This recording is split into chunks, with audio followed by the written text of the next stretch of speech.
Good morning, everybody, and happy Saturday. I hope you're enjoying the weather. Talking today about fixing things with people and realizing that maybe you don't need to. So I work with a lot of people who often are trying to rebuild connections, relationships, and they're coming from a place of pain, they're coming from a place of guilt, a sense of wrongdoing, that they need to fix it all. And I just think over time I've started to realize actually it's good to question for your own sanity. Is it yours to fix? And where do you draw a line and go, actually there's nothing I need to do to that situation, it's okay to turn and walk away and leave it as it is. Now I know we're often a breed of people who like to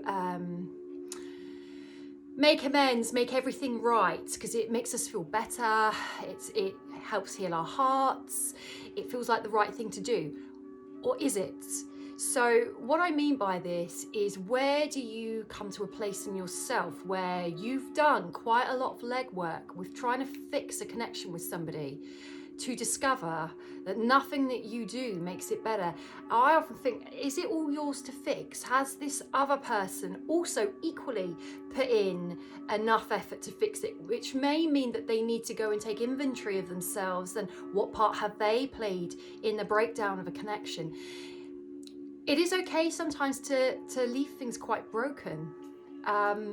Sometimes it causes more damage to try and fix something. Or if you've got two people who aren't equally working together trying to fix something, where do you decide that actually you've done your bit? Actually, is that person leveling up? Are they meeting you where you're at? Are they equally putting the hard work in? And I feel that I'm meeting a lot of people recently who are putting in more work than the other and going above and beyond, and it keeps them in suffering. It keeps them in pain, because if the other person isn't trying to meet them halfway, or they're used to that person chasing them, they're going to keep running away, because it's law of attraction, push and pull, magnetize, repel. If you're trying to put loads of effort into that person, if they're not giving you the same back, what are you doing? Why are you trying to fix it? Because it usually comes down to lots more layers underneath that. Self-worth, fear of abandonment, fear of a loss, usually to do with stuff that's already happened in your past before this person even played a part. Or this person might be the original person who played the big bit, that now you're stuck in these traps ever since with other people because you don't want to feel that pain again. But sometimes letting go is so much easier than holding on. Holding on can keep us in suffering. If somebody is not trying to meet you halfway and you're constantly trying to fix something with somebody, look at what they're putting into the mix as well. It's usually fixable or worth trying to fix if that person's trying to meet you where you're at, because a good old rupture can make a fantastic repair. When we say that, we get connections that I've never argued with my partner, and I often think, if you've never had even a little disagreement, how much are you not sharing with them? How much are they not sharing with you? Because sometimes it's those very ruptures or tensions that we make explicit and we share with each other actually helps to bring two people deeper together, because then you get to know a deeper layer of what makes that person tick, what makes that person sad.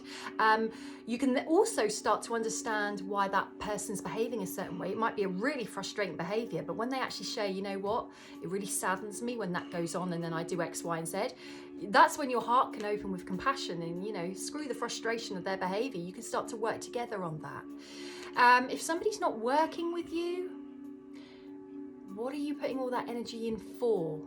What is it you're expecting to get? Where's the self-worth? If it comes up, you come to a place, doesn't matter who that person is, it becomes okay to walk away. You don't always have to fix it. Sometimes it's okay to leave it as it is, because eventually they might get a lesson from that, particularly if they're used to you pouring everything in. Stop pouring. Pour into yourself. Holding on can cause so much suffering if somebody's not trying to work with you. So it just seems to be an influx of clients I'm working with. It seems to be the same theme, and I've often looked at, am I doing this somewhere in my life? You often attract in client work something something you're familiar with, something you're going through.